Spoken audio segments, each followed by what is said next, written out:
ये हमने पिछली जो चर्चा पढ़ी उसमें अ, भंग सात ही क्यों होते, मुख्य रूप से यही चर्चा थी कि सात ही भंग क्यों होते हैं। और वो सप्त भंग जो है वो किस प्रकार से दो धर्म युगलों को स्पष्टतया समझाने के लिए उपयोगी होती है। ये बात हमने देखी थी। यहाँ से हम पढ़ना प्रारंभ करेंगे। यहाँ यह प्रश्न किया जाता है और फिर इसका विश्लेषण करेंगे। चलिए, कौन प्रारंभ करेगा पढ़ना? मिनिका जी, पढ़िए, आप पढ़िए। एक यह प्रश्न किया जाता है कि हम्म, यहाँ पर प्रश्न किया जा सकता है। नहीं नहीं, यहीं से इसके इसके अगला पैराग्राफ। एक एक यह प्रश्न किया जाता है। हम्म। यहाँ से सर, हम्म। एक यह प्रश्न किया जाता है कि क्रमार्पित उभय रूप तीसरे भंग की अपेक्षा सहार्पित उभय रूप चौथे भंग में कोई भेद नहीं, क्योंकि क्रम और अक्रम ये शब्दनिष्ठ है, अर्थनिष्ठ नहीं। इसीलिए इनके अर्थ में भिन्न दो धर्म की प्रतीति नहीं होती। पर विचार करने पर यह प्रश्न भी युक्त नहीं होता, क्योंकि तीसरे अंश में अस्तित्व नास्तित्व उभय रूप धर्म की प्रधानता है और चौथे भंग में अवक्तव्य धर्म की प्रधानता है।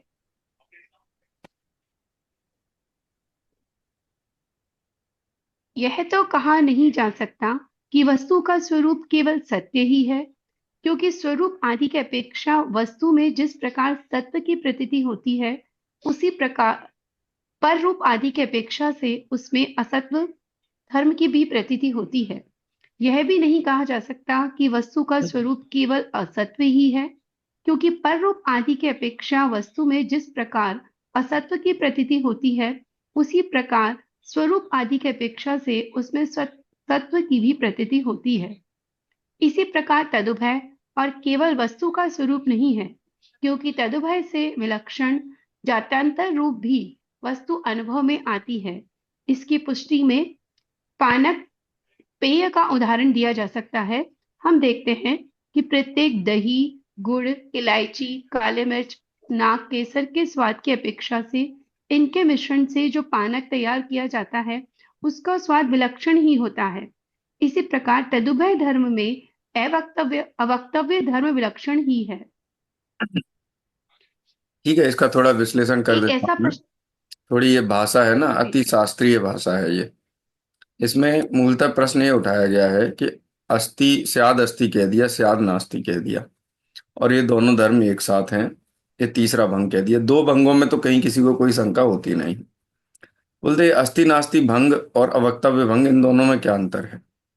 क्योंकि अस्थि नास्ति में भी ये कहा जा रहा है कि ये दोनों एक साथ तो होते हैं लेकिन एक साथ कहे नहीं जा सकते, और अवक्तव्य भंग में भी यही कहा जा रहा है कि ये दोनों एक साथ होते हैं लेकिन एक साथ कहे नहीं जाते। तो इन दोनों में भिन्न क्या है? तो जहां अस्थि नास्ति कहा गया है और एक साथ नहीं कहा जा सकता है, ये दोनों अलग जाति के प्रश्न हैं। ये एक साथ होते हैं क्या? हाँ, होते हैं। शायद अस्थि नास्ति। अच्छा, तो फिर कहो इनको एक साथ, तो शायद अवक्तव्य हो जाता है। तो इतना तो दोनों में अंतर है। शायद अस्थि अवक्तव्य कहने का तात्पर्य भी ये है कि जिस समय वस्तु को स्याद अस्थि कहा गया है, उस समय भी अस्थि धर्म के इतर जो धर्म है, वो धर्म के संबंध में उसको नहीं कहा जा सकता है। इसीलिए वो अवक्तव्य संज्ञा वहां पे लगती है। जिस समय नास्ति कहा गया है उस समय भी अवक्तव्य है। तो शुरू की तीन भंगों को छोड़ करके ये कहा गया है कि आप किसी भी धर्म को मुख्य करो, लेकिन सभी धर्मों को मुख्य करना संभव नहीं। तो चौथी भंग से आगे अवक्तव्य प्रधान है। तीन भंग हैं, उसमें अवक्तव्य की बात नहीं है। चौथी, पांचवी, छठवीं, सातवीं, ये अवक्तव्य मूलक भंग हैं। जहां ये कहा जा रहा है कि जिस समय सत्य धर्म का कथन किया गया है उस समय भी इतर धर्म का कथन नहीं किया जा सकता प्रतिपक्षी का, इसलिए अवक्तव्य है। जिस समय नास्ति का कथन किया गया है उस समय भी उसमें शेष धर्म है, लेकिन उनको मुख्य नहीं किया जा सकता, इसलिए अवक्तव्य है। अस्थि नास्ति क्रम से होते हुए भी दोनों को एक साथ मुख्य नहीं किया जा सकता, इसलिए अवक्तव्य है। तो शुरू की तीन भंग हैं वो परस्पर विरोधी धर्म युगल मूलक हैं, और शेष चार भंगे हैं वो अवक्तव्य मूलक हैं, और वो अलग प्रकार की शंका का समाधान करती है। और शुरू की भंग है वो अलग प्रकार की शंका का समाधान करती है, क्योंकि शंका से ही जिज्ञासा, और जिज्ञासा से प्रश्न, और प्रश्न से उसके उत्तर उत्पन्न होते हैं। इस अपेक्षा से बहुत शास्त्रीय विषय है, आपको जितना ख्याल में आए उतना आप समझ लीजिए। यहाँ एक दृष्टांत दिया कि जैसे गुड़ और इलायची, ये दो चीजें हैं। गुड़ खा लो, इलायची खा लो। जैसे कई बार कहते हैं ना कि शरबत पीना है तो क्या करो कि एक हाथ से गिलास का पानी ले लो, दूसरे में चम्मच ले लो। इसे पानी पीते जाओ, इससे शक्कर खाते जाओ, और बाद में थोड़ा हिल डुल लेना, तो शरबत बन जाएगा पेट में।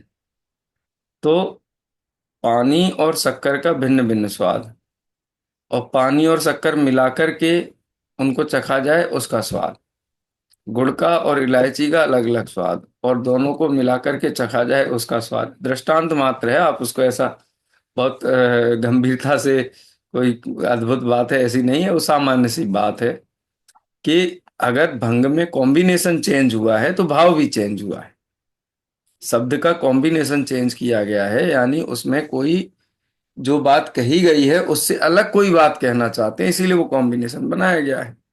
और वो कॉम्बिनेशन यही बताता है कि हम किसी भी धर्म को मुख्य करें, उस काल में उसका प्रतिपक्षी धर्म मुख्य नहीं रहता है, नहीं हो सकता है। इसीलिए अवक्तव्य भंग के द्वारा भी उस धर्म की क्या कहना चाहिए, एग्जिस्टेंस को सूचित किया गया है। इस प्रकार से हम उसको कह सकते हैं। थोड़ा जटिल है विषय, लेकिन अगर सामान्य शब्दों में कहा जाए तो यही उसका भाव है, इसमें बहुत ऐसी कोई डेप्थ नहीं है। मैथमेटिक्स जैसा है, दो और दो चार जैसे होते हैं ना, वैसे ही ये भंग है। ठीक है, चलिए आगे पढ़ते हैं।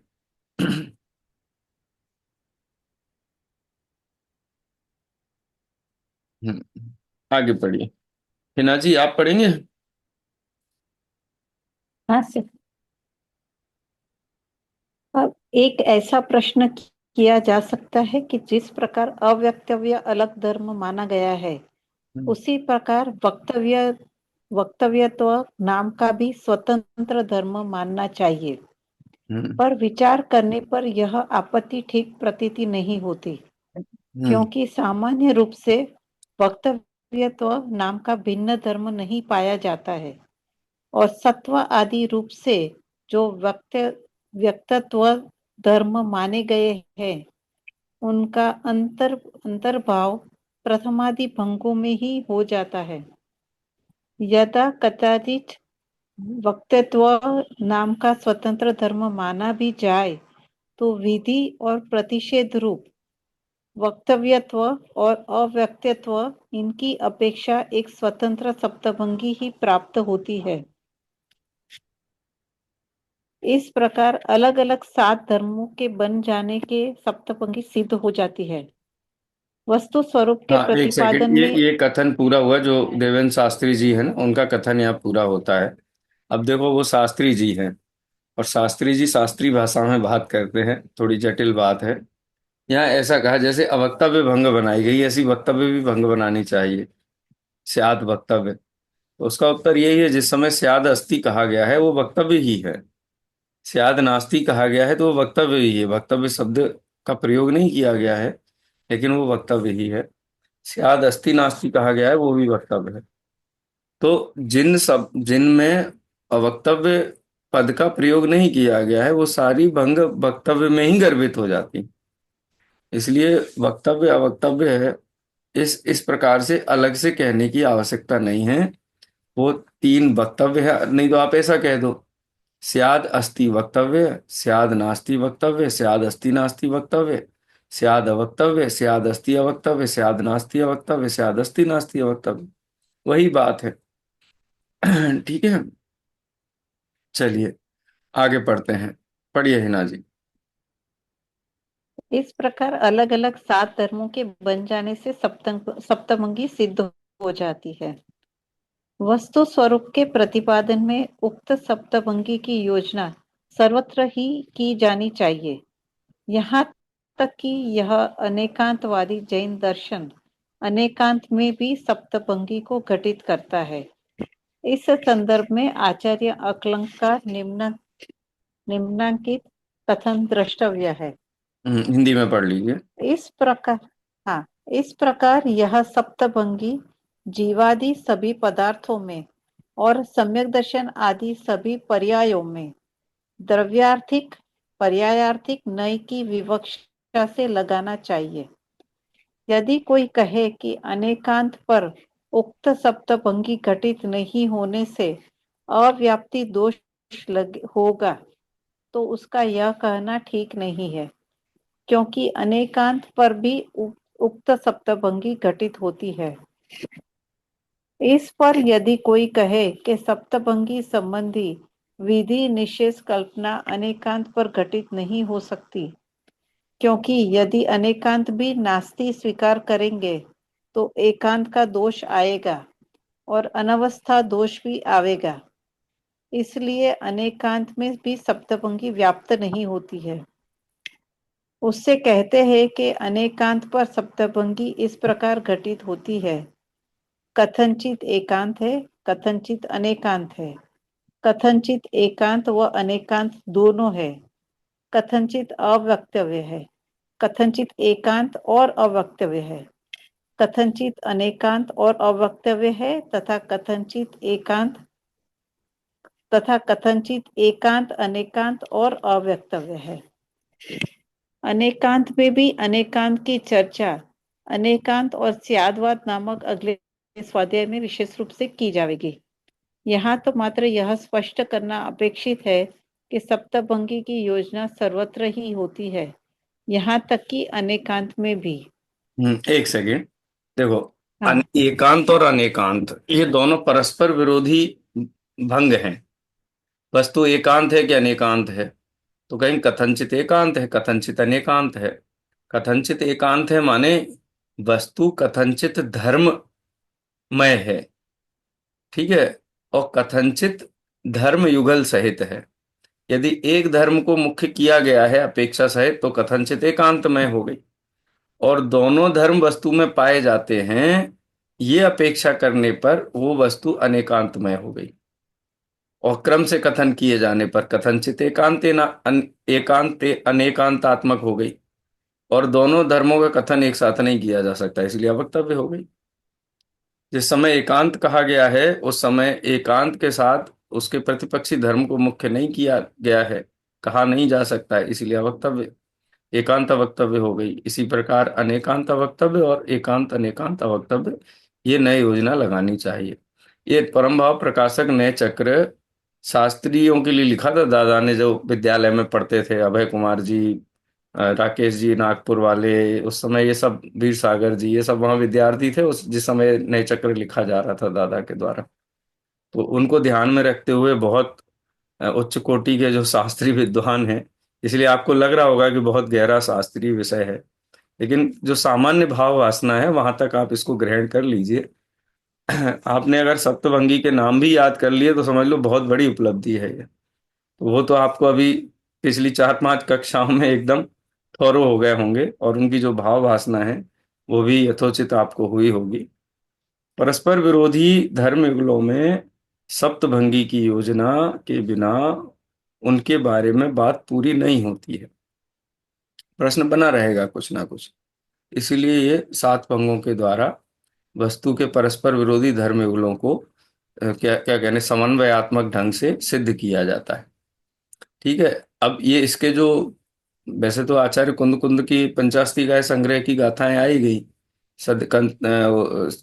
सियाथी सीणथी वाली, सियाथी नथी वाली, और उसके बाद आचार्य समुद्रभद्र देव ने देवागम स्तोत्र में भी वास्तव में एकांतवाद के खंडन के लिए देवागम स्तोत्र लिखा था। उसमें अनेक प्रकार के धर्मों की चर्चा और सप्तभंगी की चर्चा उन्होंने भी की है, उसको भी यहाँ पर कोट किया है दादा ने। मैं छंद पढ़ देता हूँ। कथंचित्ते सदेवेष्टम कथंचित असदेव तत्। माने कथंचित माने किसी अपेक्षा से वस्तु सत ही इष्ट है। इष्ट है माने सत ही है। कथंचित ते सद एव इष्टम, किसी अपेक्षा से वस्तु सत ही इष्ट है। और कथंचित किसी अन्य अपेक्षा से असदेव तत्, किसी अन्य अपेक्षा से वस्तु असत ही है। तदो अभयम, और किसी अपेक्षा से उभय रूप है। कथंचित अवाच्यम, उभय अवाच्यम कहा ना, कथंचित पद लगा लेना चाहिए। किसी अपेक्षा से उभय रूप है और किसी अपेक्षा से अवाच्य रूप है। तथोभयम अवाच्यम च न योगान्न सर्वथा, वस्तु सर्वथा नहीं है। कथंचित माने किसी अपेक्षा से अस्ति रूप, किसी अपेक्षा से नास्ति रूप, किसी अपेक्षा से उभय रूप, किसी अपेक्षा से अवक्तव्य रूप, और बाकी तीन भंगे और लगा लेना। सर्वथा नहीं है, सर्वथा अस्ति, सर्वथा नास्ति, सर्वथा उभय या सर्वथा अवक्तव्य नहीं है। अवक्तव्य कह देने से भी वस्तु के बारे में कह दिया ना, हमने कहा वस्तु अवक्तव्य है, तो किसके बारे में कहते हो? वस्तु के बारे में कहते हैं। तो आपने अवक्तव्य कह के भी उसको वक्तव्य बना दिया ना, तो इसलिए सर्वथा अवक्तव्य तो नहीं हो सकता है। सर्वथा अस्ति भी नहीं, सर्वथा नास्ति भी नहीं, सर्वथा अस्ति नास्ति भी नहीं, सर्वथा वक्तव्य भी नहीं। तो फिर क्या? कथनचित, किसी अपेक्षा से। अब उसके जो दोष हैं वो दिखलाए आचार्य ने यहाँ पे आगे के छंदों में। सद सदैव सर्वम कोने छेत स्वरूपादि चतुष्टयात्। स्वरूप चतुष्टय की अपेक्षा से वस्तु को सतरूप कौन नहीं मानेगा? सभी मानेंगे ना। स्वरूप की अपेक्षा से वस्तु सत है। असदेव विपर्यासान न चेन्न व्यवतिष्ठते, और उसको विपर्यासात, विपर्यासात माने स्वरूपादि चतुष्टय का विपर्य क्या हो गया? पर रूप चतुष्टय। पर रूप चतुष्टय से वस्तु असत ही है। अगर ऐसा न माना जाए तो वस्तु को अन्य वस्तुओं से भिन्न सिद्ध नहीं किया जा सकेगा। वस्तु की व्यवस्था सिद्ध नहीं की जा सकेगी। सब वस्तु खिचड़ी बन जाएगी। है ना ख्याल में? जीव चेतन को असत भी होना चाहिए ना। एक वस्तु में दूसरी वस्तु का अभाव भी होना चाहिए, नास्ति भी होनी चाहिए। क्रमार्पित द्वयाद्वैतम सहावाच्यम असक्तितः, और क्रम से कथन किए जाने पर वस्तु में दोनों ही है, अस्ति भी है नास्ति भी है। सहा, और साथ में कथन किया जाना संभव नहीं है, इसलिए अवाच्यम। असक्तितः, क्योंकि श्रुत ज्ञान में ऐसी ताकत नहीं है, शब्दों में ऐसी शक्ति नहीं है, शब्द असक्तिवान है, इसलिए दोनों को एक साथ मुख्य करना संभव नहीं है, इसलिए अवाच्य है। अवक्तव्योत्तराशेषा, और शेष तीन भंग और बना लेनी चाहिए। किसकी? अवक्तव्य की। स्वहेतुता, अपने अपने विधि निषेध की अपेक्षा से तीन भंग और बना लेनी चाहिए। स्याद अस्ति अवक्तव्य, स्याद नास्ति अवक्तव्य, स्याद अस्ति नास्ति अवक्तव्य। एकानेक विकल्पाता, एक और अनेक विकल्प से वस्तु एक रूप है, अनेक रूप है। मतलब ये कह रहे हैं कि जैसे मैंने अस्ति नास्ति की योजना की है ना, परस्पर विरोधी धर्म युगलों की, अब आपको सबको मैं होमवर्क दे रहा हूँ। आचार्य समंत भद्रदेव होमवर्क दे रहे हैं कि इसी प्रकार से एक अनेक आदि धर्मों की भी विकल्प माने भंग आपको बनाने चाहिए। एकानेक विकल्पात विकल्पादौ उत्तरत्रापि योजयेत, उत्तर भंग भी की भी योजना आपको कर लेनी चाहिए। ठीक है। प्रक्रिया भंगिनी में ना नये विसादित विशारद, जो नए के निष्णात लोग हैं, विद्वान लोग हैं, वो इसी प्रकार से, इसी प्रक्रिया से ये भंग की योजना करते हैं। नए नए योजना करते हैं, मान परस्पर विरोधी धर्म युगल में इसी प्रकार से नए योजना करते हैं, भंग की योजना करते हैं। ये इसका अर्थ है। पढ़ लेते हैं। हाँ पढ़िए हिना जी आगे।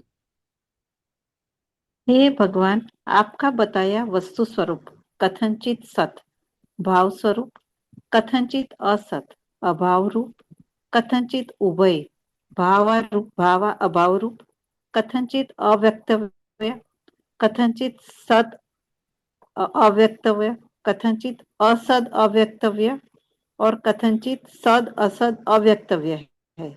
पर ये सब सप्तभंग नयों की अपेक्षा से ही है, सर्वथा सर्वथा। नहीं। बहुत बढ़िया, आगे पढ़िए। स्वरूप स्वरूपादि चतुष्टय स्वद्रव्य स्वद्रव्य स्वक्षेत्र स्वकाल और स्वभाव की अपेक्षा वस्तु के सद्भाव को कौन स्वीकार नहीं करेगा। उसी प्रकार पर रूप चतुष्टय पर द्रव्य पर क्षेत्र पर काल और पर भाव की अपेक्षा कौन अभाव को स्वीकार नहीं करेगा। अर्थात प्रत्येक बुद्धिमान व्यक्ति स्वीकार करेगा ही। यदि कोई न करे तो उसके विचारानुसार वस्तु व्यवस्था सिद्ध न होगी। क्रमापण क्रमार्पण क्रम से कथन करना ही की अपेक्षा से वस्तु उभय रूप भाव अभाव रूप है एवं एक साथ भाव और अभाव को कहने में असमर्थ होने से वस्तु स्याद अव्यक्तव्य है। इसके बाद के तीन भंग स्याद असद स्याद सद अव्यक्तव्य स्याद असद अव्यक्तव्य और स्याद असद असद अव्यक्तव्य को भी अपनी अपेक्षा घटित कर लेना चाहिए। नए चक्र चलाने में जो चतुर है उन्हें यह सप्तभंगी प्रक्रिया एक अनेक आदि धर्म युगलों में भी घटित कर लेना चाहिए।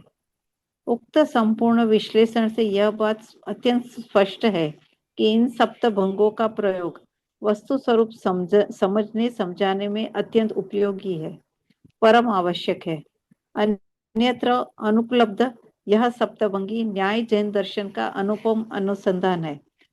आत्महित के लिए भी अत्यंत उपयोगी इस सप्तभंगी न्याय के संबंध में विस्तृत जानकारी के लिए सप्तभंगी तरंगिणी तत्वार्थ श्लोक वार्तिक तत्वार्थ राजवार्तिक आप्तमीमांसा स्यादवाद मंजरी आदि ग्रंथों का आलोडन किया जाना चाहिए। ठीक है। ये सप्तभंगी का ये जो छंद है ना, नए चक्र चलाने में चतुर है उन्हें इस सप्तभंगी यह सप्तभंगी प्रक्रिया एक अनेक भाव अभाव नित्य अनित्य सामान्य विशेष इस प्रकार के अनेक धर्मों में ये प्रक्रिया लगानी चाहिए, क्योंकि सप्तभंग वस्तु के असली स्वरूप को समझने के लिए अनिवार्य है। नहीं तो एकांत का प्रसंग आ जाएगा या उभय एकांत का प्रसंग आ जाएगा। नहीं कहा गया इसका मतलब है नहीं। कई लोग कहते हैं ना कि भैया हमने तो नहीं देखा जम्बू द्वीप भरत वो क्या बोलते हैं सुदर्शन मेरु और विदेह क्षेत्र, तो हमने तो देखा ही नहीं है, तो है कि नहीं है। अरे भाई आपने नहीं देखा है इसका मतलब नहीं है, ये बात नहीं। वो वस्तु है। ऐसे ही जो एक धर्म का कथन करके कहे कि दूसरा धर्म होता ही नहीं है क्योंकि हमारे मत में नहीं है। आप वस्तु स्वरूप को युक्ति से देखोगे तो उसका प्रतिपक्षी धर्म भी आपको मानना ही पड़ेगा उसकी सत्ता के लिए। यदि प्रतिपक्षी धर्म ना माना जाए तो कोई भी वस्तु सिद्ध ही नहीं होगी। है जैसे पुत्र है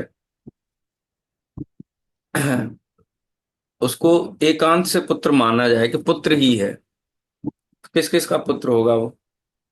सबका, पूरी दुनिया का संभव है। तो उसमें अपुत्र धर्म भी चाहिए ना। एकांत से अपुत्र मान लिया जाए तो अपुत्र ही है, तो फिर आया कहाँ से दुनिया में? तो पुत्र और अपुत्र दोनों ही धर्म मानने पर वस्तु की सिद्धि होगी। नित्य धर्म भी उपकारी है, अनित्य धर्म भी उपकारी है। भगवान आत्मा नित्य है कि अनित्य है? ये नित्य है, अनित्य नहीं है। अनित्य नहीं है तो ऐसे भगवान आत्मा को समझ करके क्या फायदा होगा? दुख का अभाव होगा। नित्य में तो अभाव होता ही नहीं है, किसी पर्याय का अभाव नहीं, किसी पर्याय का उत्पाद नहीं, मिथ्यात्व का अभाव सम्यक्त्व का आविर्भाव। जब तक अनित्य धर्म स्वीकार, अनित्य कितना उपकारी है अनित्य धर्म।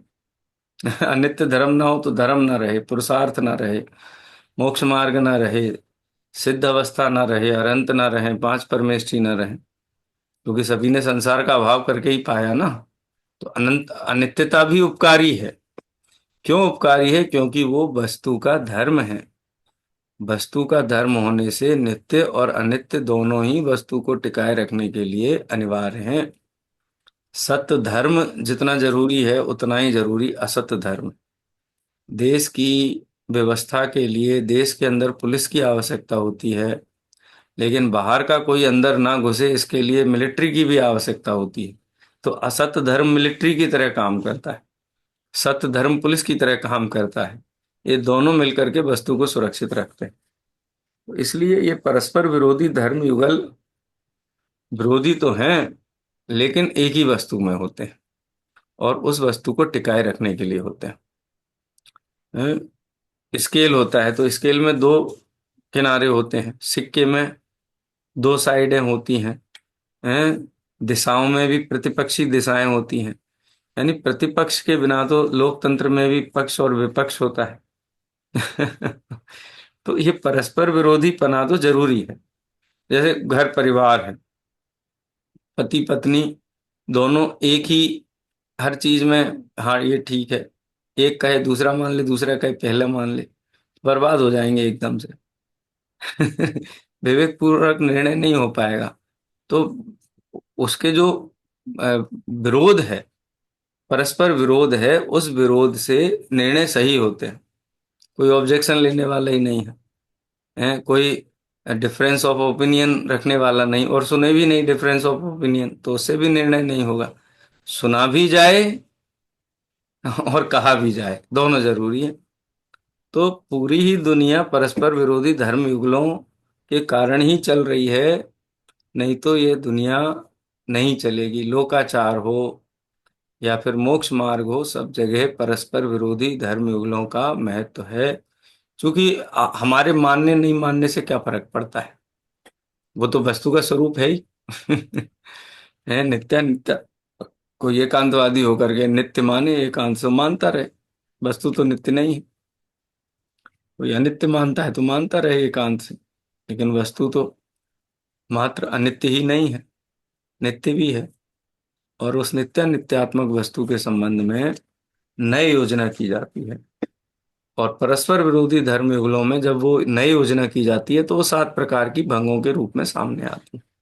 नए तो बहुत हैं, निश्चय व्यवहार, द्रव्य आर्थिक, पर्याय आर्थिक, नयगम संग्रह व्यवहार सूत्र आदि 7 नए, 47 नए आचार्य अमृत चंद्र देव ने प्रवचन सार की टीका में बतलाए हैं। अरे सुबह से शाम तक सारा काम हम नयों की भाषा में ही करते हैं। लाओ नमक का डब्बा लाओ, कोई कहे अच्छा डब्बा नमक से बनता है क्या, प्लास्टिक का डब्बा है, नमक का डब्बा क्यों बोलते हो। ऐसा कभी कोई प्रश्न करता है क्या। घी का है, घी की बरनी ले आओ। तो माने दुनिया में नमक का कभी डब्बा नहीं बनता है। डब्बा प्लास्टिक का होगा, स्टील का होगा, धातु का होगा, मिट्टी का होगा, और नमक उससे भिन्न ही है। लेकिन ऐसा उपचार किया जाता है और उस उपचार को हम सापेक्षता के साथ ग्रहण करते हैं। पिता अपने बच्चे से कहता है मम्मी को बुला लाओ, तो बच्चा पलट के बोलता है किसकी मम्मी को बुलाना है, आपकी मम्मी को कि मेरी मम्मी को। वो भी समझ जाता है।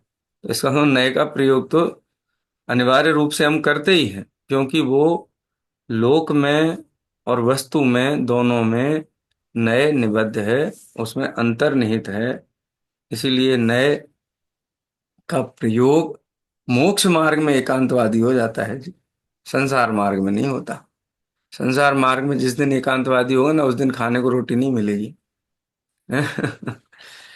हमारे वो पंडित जी थे उत्तम चंद जी, सिवनी वाले, वो एक एग्जाम्पल देते थे कि हम कैसे निपुणता के साथ व्यवहार नय का प्रयोग करते हैं लोक में। धर्म में नहीं करते, धर्म में तो व्यवहार को ही निश्चय मान लेते हैं, लेकिन लोक में व्यवहार को व्यवहार की सीमा में ही रखते, उसको निश्चय में नहीं लाते। पहले एक बहन के घर खाना खाने के लिए गए, तो वो रसोई घर में थी और गृह स्वामी के साथ गए, तो बोले पंडित जी आ गए, खाना तैयार है। तो रसोई में से उत्तर आया कि हाँ पंडित जी की रोटी तैयार है, पंडित जी की चटनी बनाना बाकी है। ठीक है। तो पंडित जी की चटनी बनाने का क्या मतलब है।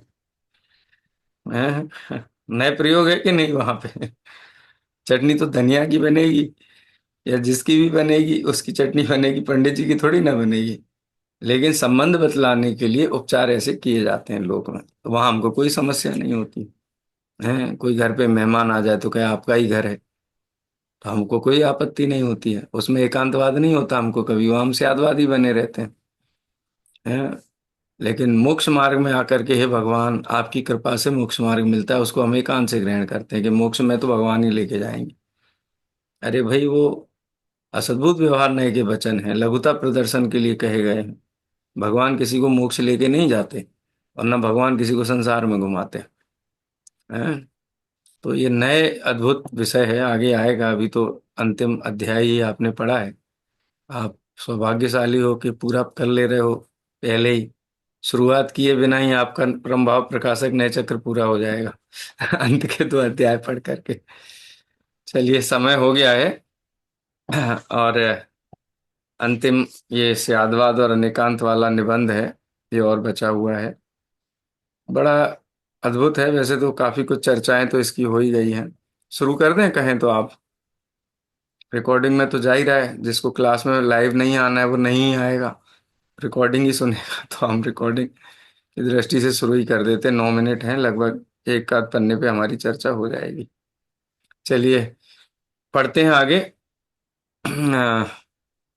अ, अनेकांत और स्याद्वाद किसका पढ़ना रह गया है?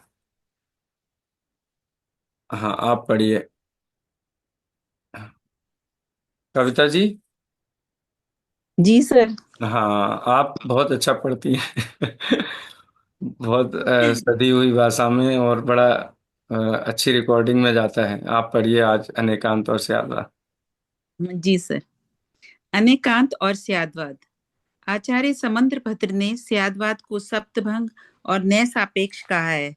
अतः नयों की चर्चा में सप्तभंग, अनेकांत और स्याद्वाद की चर्चा अपेक्षित ही है। सप्तभंगी की चर्चा विगत अध्याय में हो चुकी है। अब इस अध्याय में अनेकांत और स्याद्वाद की चर्चा प्रसंग प्राप्त है। वस्तु का स्वरूप अनेकात्मक अनेकांतात्मक है। प्रत्येक वस्तु अनेक गुण धर्मों से युक्त है। अनंत धर्मात्मक वस्तु ही अनेकांत है, और वस्तु के अनेकांत स्वरूप को समझाने वाली सापेक्ष कथन पद्धति को स्याद्वाद कहते हैं। अनेकांत और स्याद्वाद में गौत्य घोतक संबंध है। समय सार की आत्मख्याति टीका में के परिशिष्ट में आचार्य अमृतचंद्र इस संबंध में लिखते हैं, स्याद्वाद समस्त वस्तुओं के स्वरूप को सिद्ध करने वाला अरहंत सर्वज्ञ का अस्खलित निर्बाध शासन है। वह स्याद्वाद कहता है कि अनेकांत स्वभाव वाली होने से सब वस्तुएं अनेकांतात्मक है। जो वस्तु तत् है वही अतत है, जो एक है वही अनेक है, जो सत है वही असत है, जो नित्य है वही अनित्य है। इस प्रकार एक वस्तु के वस्तुत्व की उत्पादक परस्पर विरुद्ध दो शक्तियों का प्रकाशित होना अनेकांत है। अनेकांत शब्द अनेक और अंत दो शब्दों से मिलकर बना है। अनेक का अर्थ होता है एक से अधिक, एक से अधिक दो भी हो सकते हैं और अनंत भी। दो और अनंत के बीच में अनेक अर्थ संभव हैं, तथा अंत का अर्थ धर्म अर्थात गुण। प्रत्येक वस्तु में अनंत गुण विद्यमान हैं। अतः जहां अनेक का अर्थ अनंत होगा वहां अंत का अर्थ गुण लेना चाहिए। इस व्याख्या के अनुसार अर्थ होगा, अनंत गुणात्मक वस्तु ही अनेकांत है, किंतु जहां अनेक का अर्थ दो लिया जाएगा वहां अंत का अर्थ धर्म होगा। तब यह अर्थ होगा, परस्पर विरुद्ध प्रतीत होने वाले दो धर्मों का एक ही वस्तु में होना अनेकांत है। स्यात्कार का प्रयोग धर्मों में होता है, गुणों में नहीं। सर्वत्र ही स्यात्कार का प्रयोग धर्मों के साथ किया है, कहीं भी अनुजीवी गुणों के साथ नहीं। यद्यपि धर्म शब्द का सामान्य अर्थ गुण होता है, शक्ति आदि नामों से भी उसे अभिहित किया जाता है, तथापि गुण और धर्म में कुछ अंतर है। प्रत्येक वस्तु में अनंत शक्तियां हैं जिन्हें गुण या धर्म कहते हैं। उनमें से जो शक्तियां परस्पर विरुद्ध प्रतीत होती हैं या सापेक्ष होती हैं उन्हें धर्म कहते हैं। जैसे नित्यता अनित्यता, एकता अनेकता, सत असत, भिन्नता अभिन्नता आदि। जो शक्तियां विरोधाभास से रहित हैं, निरपेक्ष हैं, उन्हें गुण कहते हैं।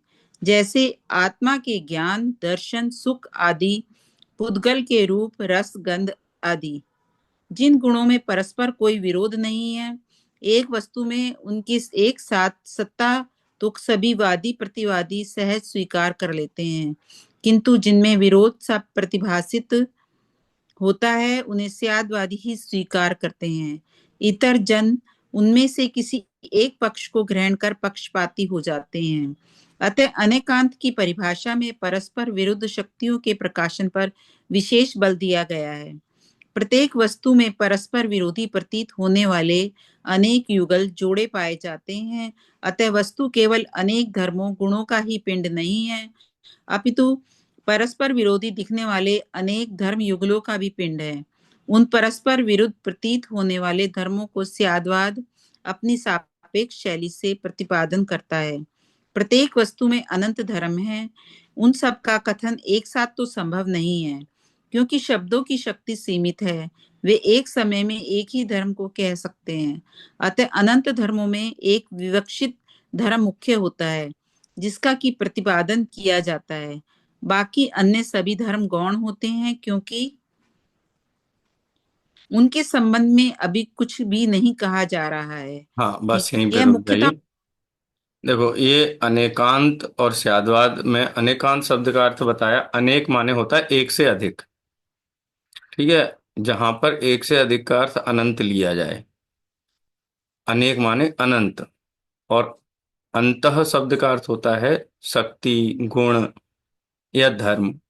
तो जहां अनेक शब्द का अर्थ अनंत लिया जाएगा वहां अंतः शब्द का अर्थ होगा गुण। प्रत्येक द्रव्य अनंत गुण वाला है, ठीक है।